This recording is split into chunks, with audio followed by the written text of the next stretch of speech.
Hey everybody, it's P. Turner, executive producer and host of the Break It Down Show. Hey, I've got a hell of an episode for you today. A friend of mine, Mikey Bee, who's a Special Forces medic, what basically means he's like a physician's assistant. He can do surgeries, everything. This guy is incredible. He's been on the show before, so this is one of those ones where you want to go back and listen to his first episode as well, because he's lived an incredible life full of just amazing experiences, and you just need to hear his story. Mikey worked for a world-famous brand until very recently, and then realized he didn't have that why. You'll hear him say that. I didn't have that why when I walked into work every day. And when I say world-famous brand, I mean world-famous brand.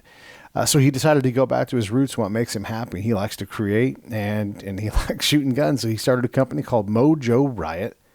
And they make training targets that are three-dimensional and a lot more effective than paper. So you get to hear a little bit about that in the episode. By the way, right before we recorded this episode, we helped save a man's life. Freddy, who took a fall right here near where we were at, we were able to run to him and help get him stabilized. He had a heart thing, and I'll be damned. We were able to not only help him get him in the hospital, but I parked his car somewhere else so it wouldn't get towed. And I just wanted to say thanks to Freddy, thanks to Mikey for the opportunity to help these guys out, and glad that I was in a position to do something helpful. So, Freddy, this episode goes out to you.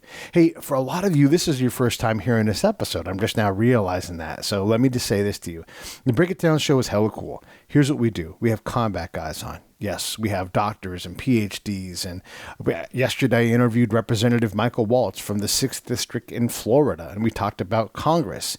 We've had world famous people on. We've had people that just go get shit done. We've had stories you've never heard before. Do you know who Saddam Hussein's last best friend was? We do. It's Kelly Heiler. So you can have all of these great episodes. If you just look back in the catalog, if you want a recommendation, hit me up at P. Turner, Pete at Break It Down Show. I want to talk to you, and I'm glad to recommend something for you. We would love it if you gave our show a try beyond Mikey's show today, and let us know what you think. Hey, in general, I want you to go to Save the Brave, savethebrave.org. Click on the donate tab, put a small amount of money in, and maybe let's say, I don't know, $15. $15, we'll pull it out each month. We'll put that money to work helping veterans of PTSD. If you're not sure what to do and you're low on money, I understand all of that stuff. If veterans aren't your charity of choice, that's great. Get to work. There's a thing called Charity on Top. And when you want to give someone a gift, give them charity. Go to CharityOnTop.org and buy a gift card with charity. You send it to whoever it is. Let's say it's me in this case. Hey, Pete, here's $15. Put it towards whatever charity you want. I'll give it to Save the Brave. And now you've given charity as a gift, and I've taken that charity and put it to work for a charity of my choice. It's a really neat idea. Those are two things I support. I hope you guys enjoy today's show. Here comes Mikey Bee. Lions Rock Productions. This is Jay Moore. This is Greg Proops. This is Jordan Harbinger. This is Dexter from The Offspring. This is Nathan This is East. Sebastian Younger. This is Rick Marotta. This is Stuart Copeland. This is Mick Gillette. This is Andy Summers. Hey, this is Skunk Baxter. This is Gabby Reese. This is Rob Bell. Hey, this is John Leon Guerrero. Hey, and this is Pete A. Turner. This is Mikey B, and you're listening to the Break It Down Show. And now, the Break It Down Show with John Leon Guerrero and Pete A. Turner. Mikey B, back for your second visit. You had a long gap between times being able to talk because you worked for a major world-famous brand, and your ability to speak freely was, and rightfully so. They're worried about a brand, and they're not worried about your brand. Yeah. But now that relationship has come to an end, and you're working more than ever on your own things, which is, look, first off, for those of you who haven't heard Mikey B's earlier episode, yeah, that'll be in the show notes, and you should definitely listen to it because it's one of my favorite episodes. Quite honestly. Oh, thank you, Pete. You and I want to put the Letterman jacket on for a second. You and I have a lot of fucking combat time between the two of us. A lot. Mm-hmm. And we know Johnny Walker combined. And both of us want to take the Letterman jacket off. I wanted to get your thoughts on this. When I say this for the audience, everybody listening out there, a lot of combat guys are like, hey, you know what? I did that. But that chapter, I'm closing it. 100%. So this all started back when I retired almost 2 years ago. When I retired, I got a job working for a very major corporation as an executive. It was a great time. It was a great learning experience. I just didn't have a why every day. I really didn't. But, I took a leap of faith because I didn't want to go back to doing what I was doing that I retired from. I didn't want to go overseas and contract. I didn't want to keep just pounding the pavement. I didn't want to do the traditional things that most soft guys do when they retire.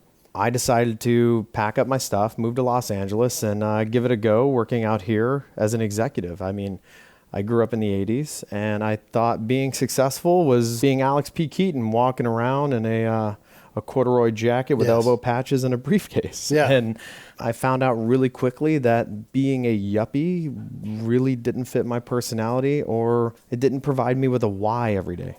I mean, it was a big struggle for me every day. It's a hard lesson because you see this and until you've done these things, like there's so many things, I've realized this, there's so many things that guys like us have just simply never done or never done much of. Like, this will sound crazy to the audience, but I know you'll instantly get this.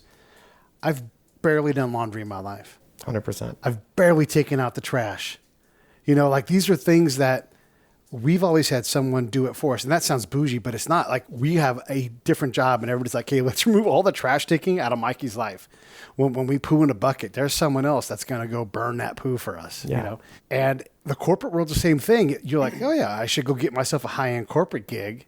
But then you get there and you realize, hey, you guys are got a lot of shit hanging on my back. Like, I can't operate with all these, all these restrictions. Yeah, there was a lot of restrictions. I wasn't allowed to really talk about what I did or, the brand. Like, everything I did was under a lot of scrutiny. There was a lot of oversight, more so than I had in the military, even working in units doing, secret stuff. I had a lot of scrutiny on my public behavior, my professional behavior. And to be honest, man, I worked around a lot of rich kids who have never really worked hard a day in their lives. Hey, this is P.A. Turner from the Break It Down Show, checking in real quick to ask you this. John, Scott, and I all support Save the Brave with our time, our location, our effort, and our money. Each month we give a small amount. Do the same with us. Go to SaveTheBrave.org, click on the Donate tab, pick an amount that you want to come out each month, and they will handle all the rest. I stand behind these folks. Thank you so much. Let's get back to the show. To be honest, man, I worked around a lot of rich kids who have never really worked hard a day in their lives. Their daddies got them the jobs, their daddies got them into school. They came from significant generational wealth, and it was just really disgusting being around a lot of these guys. They have very little character. They have no backbone. So when you say little character's hard, right? Like, you have to know that you can persevere through an impossible problem or withstand the failure that comes with not getting it right. Because you and I both have met significant failure by we just had a whole report come out of the Washington Post saying that everybody was lying to everybody about Afghanistan and Iraq and everything. So, we've met that adversity. Are you saying these guys don't have that in them? It's just a daily fundamental character flaw that a lot of these big time execs had. I truly believe it. It's my litmus test here in the civilian world now. The way someone talks to a waiter or someone doing customer service for you really shows you their character. And I never thought in a million years, being a guy coming from the soft background, that would be my litmus test. But it is now. The way someone talks and treats their server or waitress, a flight attendant, anyone, that is a huge indicator to me on your character, your behavior, your own moral compass. And a lot of these guys talk down to a lot of people and within the organization that I came from that were in the customer service section. Very demanding, very, without getting too gritty into it, a little nasty with people. There's also folks that are so invisible you don't even acknowledge them, 100%. The day that I was announced as the chief operations officer, there was a little party. Threw a little get together, drinks, hors d'oeuvres, what you think, close your eyes and think about somebody being announced to be an executive. It was exactly that. But I found myself being pulled more towards the janitors and the other people in the organization. Like, I had a lot more common ground with them, the hardworking blue collar folks, because my job as a leader is to build security and stability and provide direction, all the way down for the lower level folks. I don't really know where I'm going with that besides rambling, but I guess, and I should do my job a little bit here too and say, Mikey was and we have to say all the names because it's not like the SEALs where you can just say, he was a SEAL. You have to say he was an SF guy, which is really nomenclature for a Green Beret, which is really a nickname for a long tabber, which is really a nickname for a U.S. Army Special Operations operator from an ODA, an Operational Detachment A-Team. yeah. Not the A-Team, but, an A-Team of sorts, right. So And your job within that field specifically was as a medic, which, by the way, I hope Freddy is feeling better by the time, and Yeah. maybe he hears it. We saved a life today, or at least helped a life from expiring. Team, I like to say Orange County first team, first responders, we respond first. Because the first aid is self-aid, and then there's the folks that stand around. And luckily, we were able to stand around and help this guy, and then actual first responders got their third. And I love first responders. I just like to say that shit. But as an SF guy, as a Green Beret, you are pushed to a different standard with character. You have to have some tolerance for that UCLA kid that, the biggest stress in his life was getting out of high school with the 1,500 or above on his thing and make sure he does some charity work. Not out of a charitable charter, but out of a need to become a Bruin. We're not knocking UCLA. Yeah, I mean, how do you get that kid to realize that? I don't think you can ever really get someone to realize it. Life, experience, time. It's kind of like making a diamond, right? You need some pressure and some time. Okay. Some life experience, and the kid will realize it. But I mean, for me, it wasn't about making anyone realize anything, or wasn't any type of contest of measuring, achievements amongst each other. It was more of basic human decency of communicating and treating others just kindly. That was it. Like, it's the same team. Why are you beating down employee X for X behavior? Why aren't you training, coaching, mentoring, supporting, How old that are these person? guys? Oh man, everywhere but, from 25 years old all the way up to, 67-year-olds.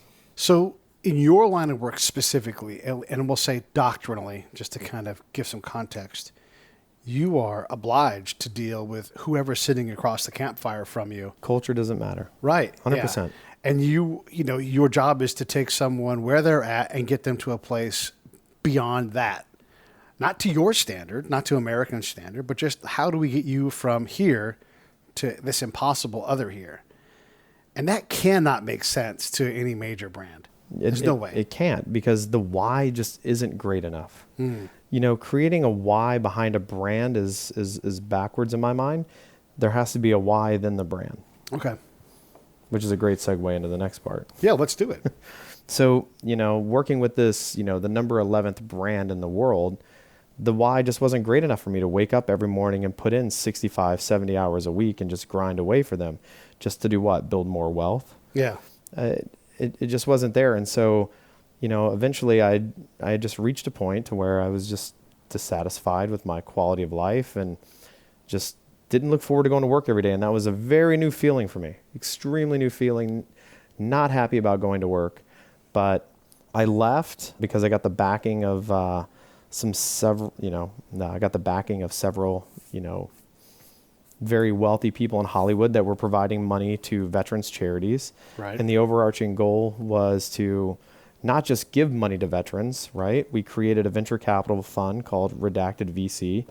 And through there, instead of them just giving their money away and burning it, they can actually invest their money, and we can train, coach, mentor, provide a quality of life for veterans and help them build companies. And it's not just, hey, not like a Shark Tank where we're going to buy your company and I'll show you. It's you pay for the resources that you need to go to the next level. The end. The max that Redacted VC to date will ever take of an organization is 25, 30% max. We don't want to own it. We want to help you build a quality of life and build something that's sustainable for you and other veterans. What kind of projects have you guys taken on then? What kind of things have you backed? So Redacted VC has several different projects underneath it. Number one, we have TIC, Troops in Contact, which is a veterans app. You guys will see it come out very, very soon. And the goal of the app is to do several things. One, tackle the suicide issue. And I know everybody's doing that. We're going to do it in a very unique way. And I don't want to spoil that just yet. It also helps veterans find employment through vetted resources that we go out and personally vet these organizations that they actually have a strong character and provide a why for veterans. Predominantly organizations like Rolls-Royce Manufacturing, we were just there this last week and we did some speaking. The majority of their employees are actually veterans. And you actually get to build technology that still impacts the guys on the ground. So you still have direct ties to your former life. Right. And the culture there is very strong. The people were phenomenal. They gave us a tour through the plant. They just very kind people, very intelligent.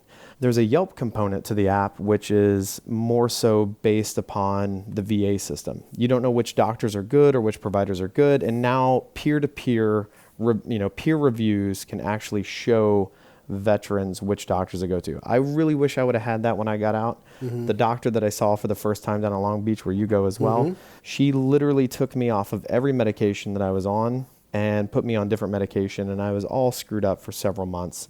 And then when I went back for a follow-up, she no longer worked there. And then they put me back on the old medicine. And I wish I would have known, I wish my peers would have kind of hinted and prodded and gave me some indicators that she was a terrible physician. But long story short, it brought us here, create this app where veterans can log on there and share their opinions and provide feedback.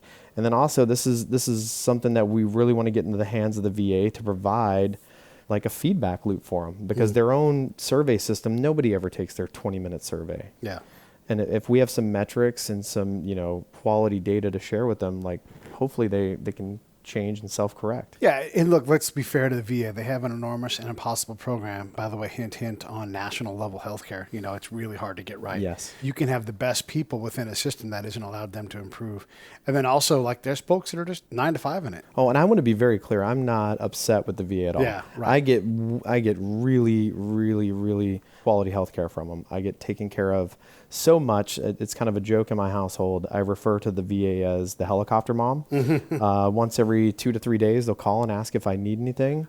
And I'm actually really impressed. Reminders of your appointments, mail in several different formats, text messages. Yes, yeah, they are my best friend. The VA system isn't completely broken. Right. It's just but how can we enhance it? There is this problem. I had a second hernia surgery, and I never talked to my doc post-op either time. Whoa. Yeah. So the last time I sat down, and the guy looked at me straight face and said, "First time here, post-op." From a VA surgery. And I'm like, "No, I'm here for a post-op check-in. Let me read your file." And he read my file, and I'm like, "Seriously?" And I said, I have this pain, like you guys were jamming the other end of the scope or something up under my belly right here. And he's like, "That's not what they do." I'm like, "Great. I have this pain. It's not bad. It's like a muscular kind of pain, but why? It's straight up and out, very linear, not a natural pain. You're a medic, like something right here, like what's going on right here." And then they checked out the left side. What did you find? I had to guide the whole conversation and got half-assed, so I wouldn't give that 1 star, but I would say, hey, it should be that at least the person has read my file and can actually give me some insight. Really, but I have no idea anything about anything. I'd say 80% of my appointments over there go phenomenal. I'm in and out with medicine in under an hour. Yeah. They do a great job. But, occasionally, like, I'll run into the doctor that doesn't look up from the computer screen because they're too busy typing doggone notes. Yeah. And you're like, "Hello, I'm a person. Hello, will you talk to me?" Yeah. And they just fill out this logarithm. Occasionally it gets a little wonky. The other thing is we have a fantastic facility in Long Beach. There's no doubt. And it's one of the leading ones in the nation. However, it is a teaching hospital. And so for me, when I go in for my PTSD, which is my prime problem, not that my joints aren't a problem, but it is my prime thing. And I look at a doctor, and it's a new doctor every 3 months because they rotate out. And I look at them, and they're like, "You have insomnia." And I'm like, "Read my file. I don't have insomnia. If anything, I have depression. I can't get out of, And so these are the big problems. So something like that is definitely going to help. So within Redacted is the name? Yeah, of it? Redacted. Within Venture Redacted, Capital. the VC, you're working on these kind of problems. Are these all, like, is the idea, like if I pitch you and I say I have nothing to do with veteran things, I'm going to make wooden toys for kids at Christmas time like Santa Claus.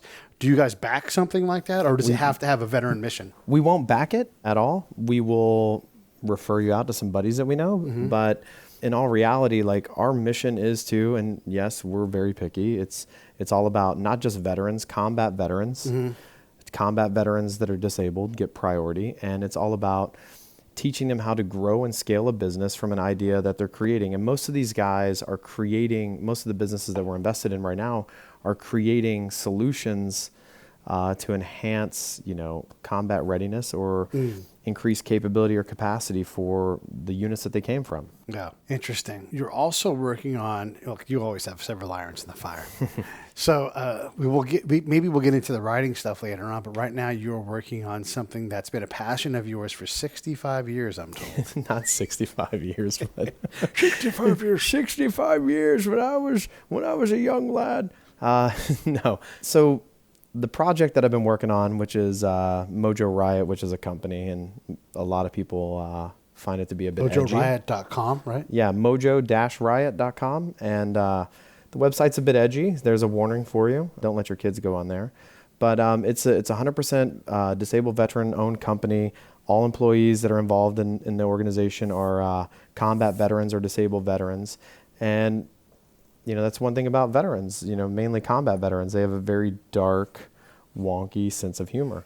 And that's kind of what the website's all about. And to tie it back into where we started, me leaving the organization I used to work for and branching out and doing this, the whole goal was to rebuild that culture that's lost. Yeah. And so Mojo Riot, yeah, it's offensive to some, but that's really a veterans culture organization, and we're tackling several problems. One is this target idea that I had. It's been rattling around in my head for about 2 years, been playing with it. And we created the first ever 3D target that weighs less than a pound. And it's not made out of cardboard. It's durable. It's all weather. It can withstand negative 17 degrees all the way up to 600 degrees. That was created, in my mind for several reasons. One, I spent 20 years in the military, and there's a lot of days that you don't get to pick when you shoot, and it's raining, it's snowing, it's cold, it's wet. And I got tired of lugging wet, soggy cardboard and paper off the range. That shit gets heavy. It's heavy, yeah, yeah. And it gets old, and it reduces, the effectiveness of the training. You lose a lot. And then two, like when I was in, special forces, we'd have to buy like 27 different types of targets so we could have this angle or this, paper Stanley downrange. Now you can create your own, right? He's literally a platform for training. You can put an adult-sized small shirt on him. He solves all kinds of problems. But yeah, the thing with shooting too is when you think about shooting at a range, it is good that you have a weapon in your hand, that you have live ammo, and that you're shooting towards something. But that's really where the training value stops. I was taught that you should walk in place, get your heart rate up, and then try to shoot while you're walking, because a lot of times you're on the move when you're shooting, or the other person's moving. Yeah. And hitting a person like that at an angle, and this again, it was the three-dimensional part. Like if you were running across my front in some angle, people always say, why don't cops shoot people in the arm? Try shooting just the side silhouette of a human. Yeah. It's really hard. Yeah, a profile shot's extremely difficult. Low percentage shooting. Yeah. Guys try to replicate it out on the range by pulling, folding the target back in half over itself, right, or pasting the white side over another target. That really doesn't cut it because it's still two-dimensional. You're not working angles. And the other piece that kind of really ticked me off too was all these years training on a range, and I was an assaulter with a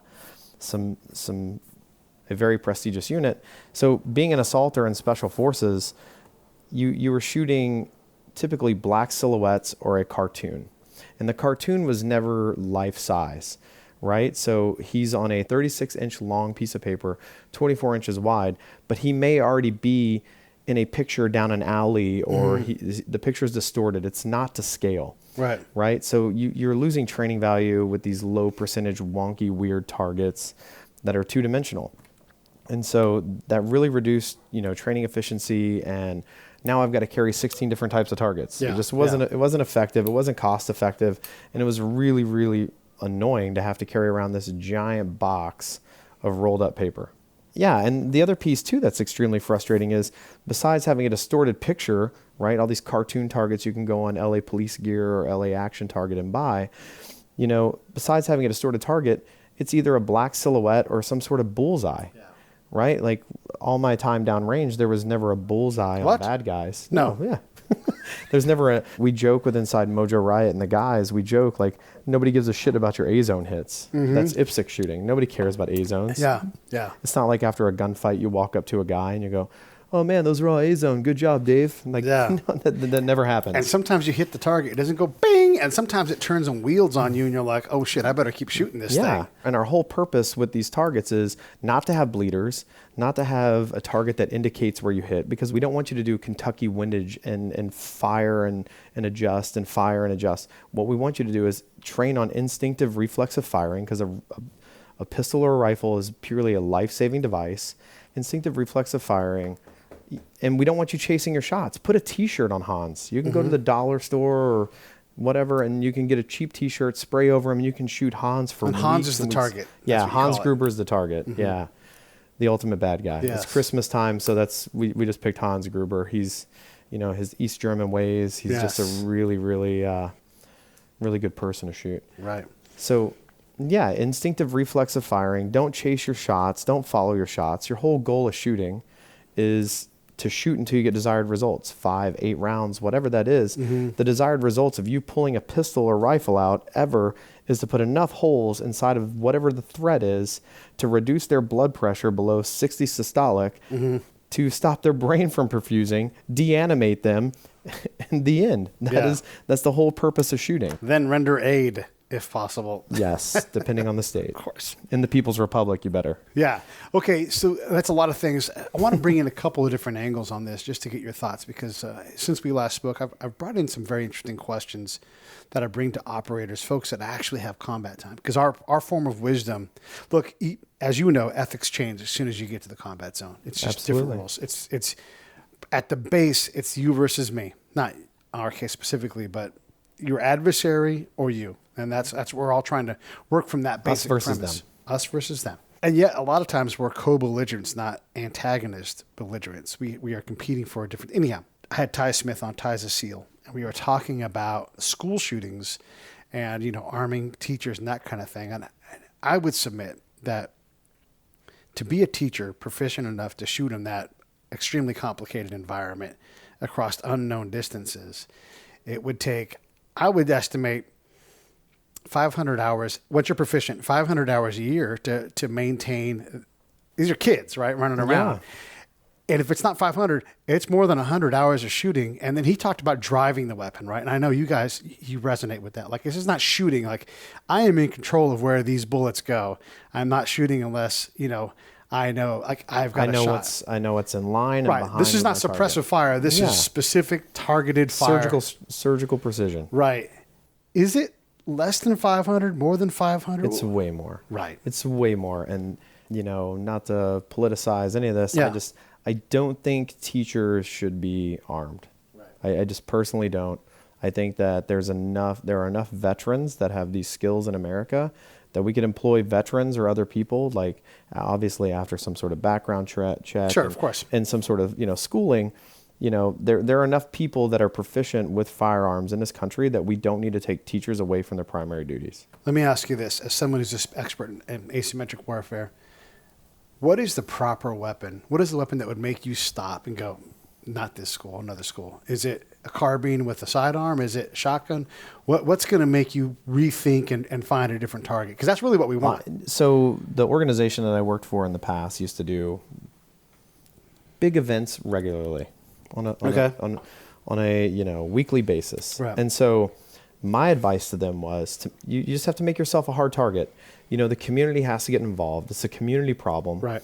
The police, the fire department, and the medical services all have to get together, do rehearsals, do dry runs, show people that they're prepared, because there's several layers before somebody conducts an attack.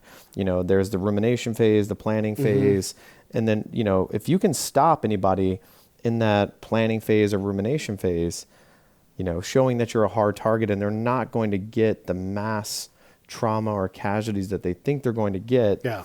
Just make yourself a hard target. That doesn't mean you need to put concertina wire in front of your school. That means doing regular checks, having, security guards, people that are overt security and overt rehearsals, and publicize the crap out of it.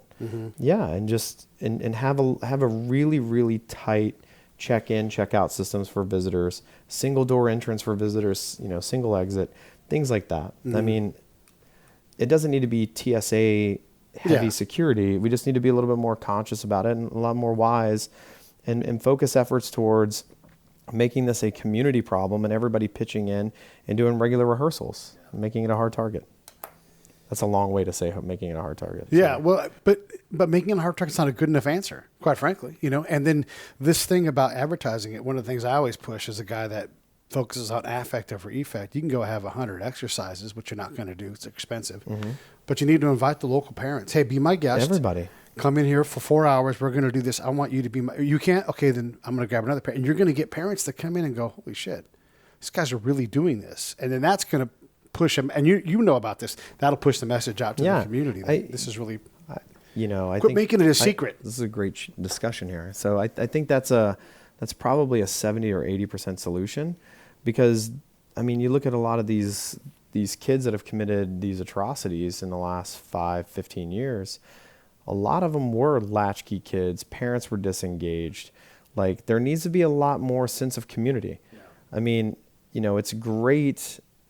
It's great that we're going to hold these meetings and do things, but the community as a whole needs to provide some sort of, I don't know where I'm going with this, but need to provide some sort of resource for these kids that are kind of socially and familially left out of things, right? Like, they have no ties, they have no bond. It goes back to that why, right? These kids need a why. And, sports have become pay to play today. It's all, the high school teams aren't the greatest. It's the travel ball or whatever organization. And there's no pickup ball. There's no pickup ball. American Legion was, pickup ball. Yeah. And it's dead. I mean, or just like unsupervised, like I'll be at the school and you just know you could always find 20 dudes. And the state of California, I'm just going to get on my soapbox for a moment. The amount of minimum days that they have, which is a day where they let the kids out early, they're through the roof. And, these teacher in-service days, like, I can get on my list, but throughout the school year, it's like almost 60 days the kids are out of school, and parents have to work because like forced latchkey plus. Yeah. And so now we're idle hands make trouble. Yeah. And so there's not a lot of resources out there for kids. Do you have hard feelings toward your last organization? I'm not trying to put you on the spot to name them or nothing, but no, I really don't. I learned a lot, and I'm grateful for the experiences that I had. It was just never a good fit. It was just our personalities just weren't aligned. Our why statements weren't aligned. I can identify with that. Yeah. And so, that's one thing with our app, like you'll see, so it's kind of part of the charity that we're working on, but that's way too many. Okay. Like, this guy's crazy. He's doing 900 things. That's LA.com. So, all right, you ready? Yeah. So, honestly, I mean, I was kind of part of the statistics leaving my old organization, right? That why statement. 78% of veterans quit their initial job within the first year. Hey, this is Pete A. Turner from Lions Rock Productions. We create podcasts around here. And if you, your brand, or your company want to figure out how to do a podcast, just talk to me. I'll give you the advice on the right gear, the best plan, and show you how to take a podcast that makes sense for you, that's sustainable, that's scalable, and fun. Hit me up at pete@breakitdownshow.com. Let me help. I want to hear about it. 78% of veterans quit their initial job within the first year. I was going to ask you, did you make it 18 months? Here in LA, across the country, there's 3 million post 9/11 vets. 12% of, right now, 12% non-active duty vets are unemployed. 36%, but the crazy part is 12% of them are unemployed, but 36% of them all have bachelor's degrees or higher. Right. And 90% of those 3 million receive VA benefits. I mean, there's just a lot going on here. And that's a good point. Like, there's a lot of capability coming out. But again, so Google puts out a thing where you put your MOS in and it tells you what kind of jobs are available. Mm-hmm. And it's laughable. Here's one of the smartest companies in the world. I put in 97 Bravo and it's like security guard. I'm like, that's the best you got? Same thing for me. Yeah. Even with advanced degrees, getting out of the military, they're like, you could be a security guard, a police officer, an FBI agent. Like, I can't do anything else. That's all. That's all. Because like you, I was sick of the threat, death, combat world. I've had my fill. Thank you. I appreciate it. Someone else can go do that for a while. I wanted to ask you this question too when we talk about this, and this is just the question I've been asking veterans in general. So this is not really on topic, but I am all about females being able to go into combat. You don't have to agree with me on this, but from my experience, I've seen women rack rounds in 50 cal, stand in turrets, go on patrols, and just go out and do the goddamn job. And there's a lot of folks that don't think that that's possible. But, dude, I've seen them. So I don't know where you're at on that, but what are your thoughts? Dude, I'm a little bit ahead of you on this. Okay. In 2016, a buddy of mine, one of my mentors, Johnny B, we actually helped put together a training program for this really, really athletic, extremely intelligent, PhD level intelligent female who wanted to become an 18 X-ray enlisted. That's a special forces off the street. Like, you don't have a medic, communicator, engineer kind of job. You're in the program and you will find a job. But yeah, right. Yep, you're a candidate. Yeah, we trained her up. I don't want to mention her name, but I hope she's listening. And she did really well until she got really seriously hurt. Which happens to everybody. It happens to everyone. But yeah, I fully support it. If you can meet the standard, do it. The standard is the standard and there's no deviation. So physically, the standard, I'm going to be honest and say, a lot of times the standard is outdated. I have been exhausted on a patrol once where I'm like, I hope nothing happens right now. Once out of a lot of patrols.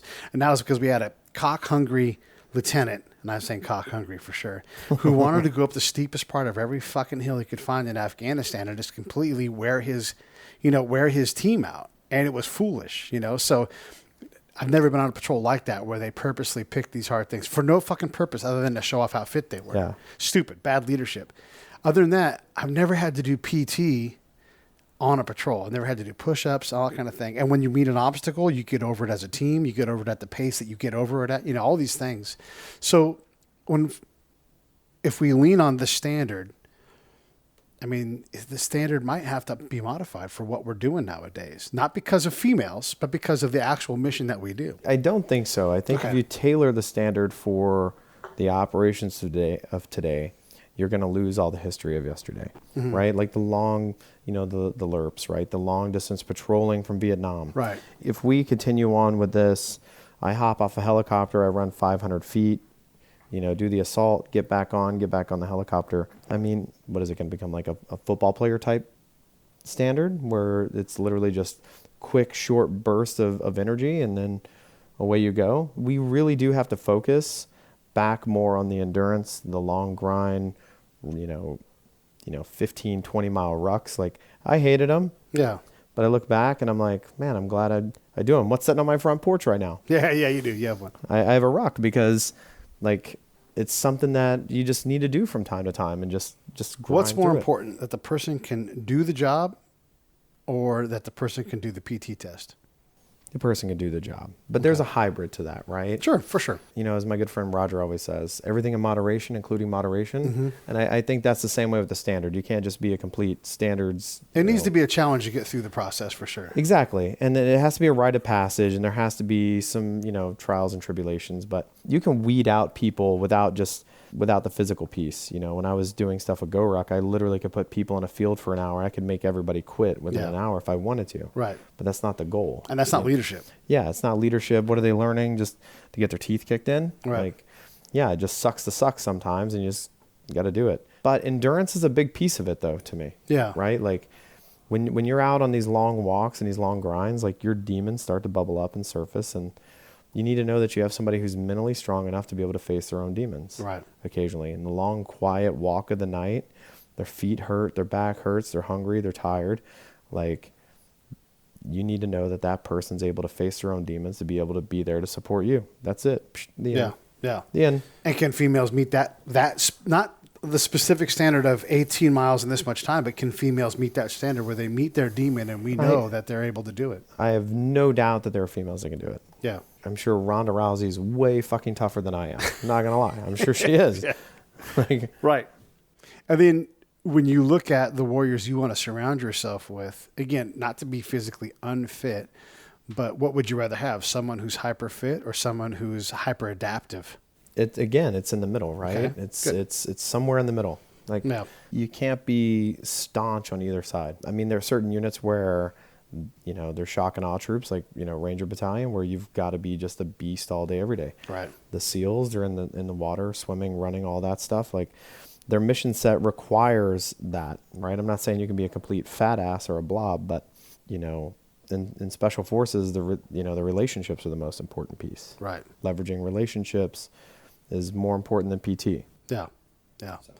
No, it's fair. And I'm not saying that the female thing is hard. What I am saying is that when people say females get hurt more often than man in combat. Likely true, but who doesn't get hurt? Like, what person goes and does 2 deployments and doesn't come back with some kind of significant lifelong injury? Like, it just, if you're going to go outside the camp, you're going to break your body.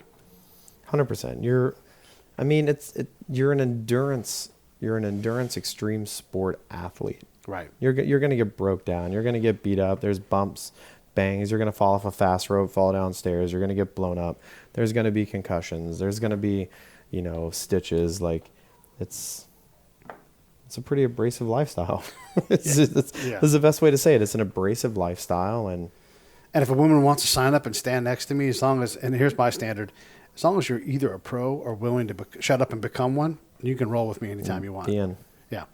Okay, so let's get past that stuff, and let's get into, you do a lot of different things, right? I want to get into your charity because you're also doing that. And why the fuck do you take on so many goddamn things? Why not do one thing perfectly or well or mastered? I saw a buddy the other day. He put it in perfect words. Mm-hmm. And if you're listening, like I give you credit. So, by the way, Mikey already has a master's degree. He's got his Harvard shirt on, right? You already have a master's, yes. Okay, and you're getting another one right now. Yeah. It's pretty ridiculous, but. By the way, he's also basically a physician's assistant because he's an SF medic. So, yeah, why? Honestly, the degrees is from, I want to be better at helping veterans build a quality of life. I want to help out the bros that are coming up, that are building businesses, small businesses, laundromats, everything. Like, I want to be a resource and a tool to help the guys out. And like, why do I take on so much? Because I'll be honest with you, like, people that are listening to know me, like, if I am bored, I will literally burn everything in my life to the ground. If I am bored, like most SF guys, I will literally start burning relationships from the inside out. And so I got to keep myself extremely busy, overwhelmed, and juggling 80,000 things in the air. Fascinating. So, though I don't have a long tab on my shoulder, right? We do these things, right? My friend said, why don't you just go get a job at X? And I'm like, because I will do stupid, unpredictable, self-destructive shit. I will ruin that life. And I don't know what it is about guys like us, but I would rather, one, be untethered. I don't want your fucking rules. You give me a challenge. Like I always say, like, if it's hard work, that's the only barrier between me and that. Done. Yeah. I'll outwork that problem in a second. So is that just how we're wired? Is that just our DNA? I don't know. I don't know. That's a great question, and I wish I had the answer. I just know that if I'm bored, I'm like a Molotov cocktail with a lighter next to it, and I'm just ready to burn. And I think it just has to come from how busy our lives were, how complex our lives were for so long that we don't want to rest, and we feel unproductive because we've done so much at such a rapid pace for so long that if we're not moving at light speed and we don't have 60,000 things going on at once, we feel unproductive, and then we start feeling negative, and then this negative self-talk happens, and it just it's the catalyst to the burning everything to the ground. But you don't go the David Goggins route. You're like, I'm just going to run beyond what's humanly normal and responsible. No. You go in more of a project mode. Yeah, I go into project mode, helping other people, like really wanting to, I don't know, kind of give / kind of atone for things. Yeah. That makes sense. Like, do you have guilt? No, I have no guilt. Okay. I feel bad for a lot of veterans, right? Like when I retired, you join, you stand on this line, they shave your head, they give you clothes, they tell you how to talk, they tell you what to do, and you just, like Forrest Gump, you just yell, "Yes, drill sergeant," and you're indoctrinated from that point on. But when you go to retire, you go to like a 5-day class, and they give you a stack of papers that's like the old Encyclopedia Britannicas from the 90s, right? And you get that whole volume. Yeah. They're kind of like, good luck. And there's a lot of guys that, due to head injuries or just due to, low education, they just don't have the opportunities to kind of see their own self-worth, be able to have this transliteration guide to be able to translate what they did in the military to the civilian world, the hard skills and soft skills. They just lack an overall awareness of what the civilian world is. There's also the proximity problem. We're fortunate that we were drawn here to Southern California, where there's major leagues for so many businesses. Your former employer, obviously Hollywood, which has all kinds of high-end folks doing high-end money. And quite often, like, I don't know if you know Jeff Bosley, but he's a long tabber. And he will outwork any other actor. You know, Nate Boyer will come prepared and know his lines already. Mark Valley, who's a West Point grad and an established actor, like, knowing my lines. Are you kidding me? Yeah, I know your lines too. What's up, buddy? Yeah. Yeah, so there's that part. But if you don't have this opportunity where there's so much industry and you tether anchor. If you tether yourself to DC, you're going to be forced to stay more in that contract mode, and it's hard to break out of that mold to get to where you want to be. Yeah. How does someone who's transitioning, whether they're military, and let's even just bring it into the civilian side, if someone's sitting there at their desk, at their cube, at their fucking job, they're like, another goddamn day, knowing full well 200 days later they'll be sitting in the same fucking job. How do those folks responsibly make that leap to fucking making targets in their garage like you're doing? All right. Because what you're doing is possible. Yeah. It Less than is. 10 grand and you've got a business started. Yeah. And you're working with your buddies and having a good time. Yeah. So let me start off with this. First off, don't quit your job. Okay. All right. That's revenue coming into you and your family. You need it. Start out slowly. I literally had this conversation with a girl that she works in IT at Compton City College yesterday. Okay. She was kind of in the same boat. I hate my job. I hate my life. I kind of miserable with what I do. My coworkers, they don't respect me. It's just constant, strife every day at work. And I was like, okay, so here's what you do. You're really competent at what you do. She was very competent. She could explain to me, how to fix several different, level 1 and 2 kind of IT problems. And I said, well, go out and find a small business that, like my business, that needs some help. And do that on the side. Just baby step. Just grow something very incrementally, slowly in your garage with very little risk. Don't start a business if you've never started a business and put your house up to back your business or, anything that's going to put your family at risk. Just slowly, incrementally grow it. Start with one client as a little side hustle, kind of like if you're an Uber driver, but you're working for yourself. Starting a company is very easy. Go get the book, Startups for Dummies. Literally, you don't need to get a master's degree from Harvard or Pepperdine in business. Just go get that book, and it's literally step by step everything they teach in business school. The recipe's simple. Just and it's hard known. work. Yeah. And it's proven time and time again. Someone who's sitting in Abilene, Kansas, and they want to do something else, but they don't want to leave their home. They love where they're at. They're in the heartland, and they're happy. And the same thing applies where, they just don't have the connections like you guys might provide with your thing. What do they do? How do they get that connection, at least virtually? Let's start with the veterans bucket first, right? If you're a veteran, you can easily go to, they call it the VBOC, the Veterans Business Operations Center, something like that. It's usually at the county clerk's office. So go to the VBOC and they will help walk you through. They'll prepare your documents if you're a veteran, cradle to grave. They even have the Boots for Business course, which is just a sprinkling of what business is. Be very careful with that. Don't get overconfident. But you can start there and find resources. There's actually small business initiatives in every county as well. Small business office. It's all federally mandated. There's tons of grants and opportunities out there. There's free money for you to start businesses. And I was telling my buddy the other day, who was like, hey, I'm tired of working for Company X. I want to do this. In California, there's actually a $250,000 grant. It doesn't have to be paid back for disabled veterans to start a franchise. In his little small town, I was telling him, like, dude, why are you going to create kind of a blue ocean concept where that's never existed? Right. Why not do a franchise, dude? Why 85% success rate. Why not do a Taco Bell? Everybody loves Taco Bell. You'll get all the drunkards there between midnight and 4. Yeah. Like, dude, everybody wants a chalupa when they're drunk. So, and now he's kind of pursuing that avenue where he's actually going to open up his own restaurant with this grant. It didn't cover all the funds, but he was able to get other investors and other things. Sure. And he's still part owner of something, and he's driving his own future instead of piggybacking on someone else. It's scary. Mm-hmm. It's scary doing your own thing. And hard. It's hard. It's a lot of work. You're not just going to wake up and money's going to fall into your bank account. You got to grind and, get mentors and buddies that are successful at business. A lot of people that are very, very successful in business mentor you. Like my mentor right now, I'm going to give him a huge shout out, Mark Manzo. the president of Alley Financial. Mark's been my mentor for a while. He teaches me about business. I teach him how to shoot, and it works out. Yeah. And he's a great guy, and he's my sanity check, and occasionally I get to be his sanity check. And find yourself a mentor, and these guys want mentors. Yeah. Especially these big time names like They want mentees. They want mentees. Sorry, they want to be a mentor.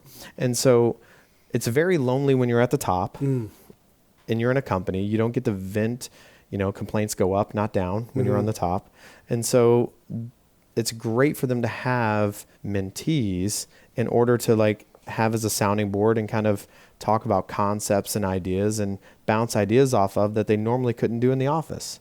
Literally, make a list of I thought it was a joke. My buddy told me to do this before I retired. Make a list of 25 people that you want to know in the world and just shoot them an email. Yeah. And explain who you are. Be very thorough, Yeah. And what you're looking for. And a lot of these guys and gals really want to help out and support people. At some level. Maybe they're just like, wish you well if you ever need anything. Yeah, sure. Exactly. What it isn't is Mr. Burns with a tank full of manatees and mentees going, right? Yeah, it's nothing really, like that at all. They truly do want to help. And if you're not their mentee, that's fine. Because there are thousands of these people that you would like to get lessons from, for sure. What have you picked up in the last year? One, know where you came from and always be loyal to it. Be loyal to the culture that you come from. Don't try to be something you're not, right? Like I left spec ops in the military and tried to become some executive type, and that didn't fit my personality at all. Be loyal down before you're loyal up, regardless of where you're at. Okay. Always take care of those people below you. And when I just say take care of them, it's not just wish them well or get them a birthday card. It's literally like this agape Latin type of love where you pour yourself into your subordinates, right? Agape would be Greek love, by the way. Is it? Sorry, it's Greek. Is it Greek? That's all right. Sorry. All right. I got you on this one. You'll get me in the next one. Thanks, buddy. All right. So you want to be a servant leader, and you want to just not give everything to your employees and just be like this, doormat, but be grateful for what they do to you because you have your position off of their back. And that's more so apparent in the civilian world than the military. Because in the military, like these guys are just given to you and they can't go anywhere until they get orders.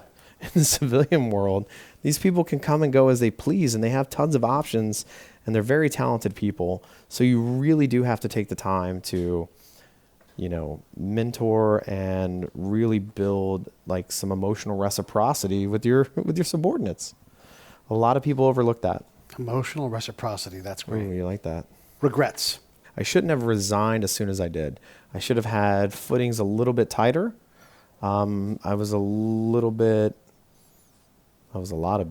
anxious to kind of get the next chapter started and get things going for myself and the culture that I wanted, that I missed and I longed for. If I could have waited another couple months, that was probably another $15,000, $20,000 in the bank that could have helped things out, but didn't do it. Did you learn the lesson? I learned the lesson. That's why the first thing I said was, when you have this great idea, don't quit. Really build a solid business plan and find a mentor and really run it to ground and shake it out before you really commit and do it. And as you build your new idea or your new business, really slowly, incrementally grow it. Don't put your house on the line. Don't put your family at risk. Just slowly, incrementally grow it. Yeah, thanks for coming on. I really appreciate it. It's a great hour. I love doing it. I love That was an hanging hour? out. Yep, 55 minutes and 3 seconds. Whoa, that was easy. That's what I do, man. That's what I do. Thank you.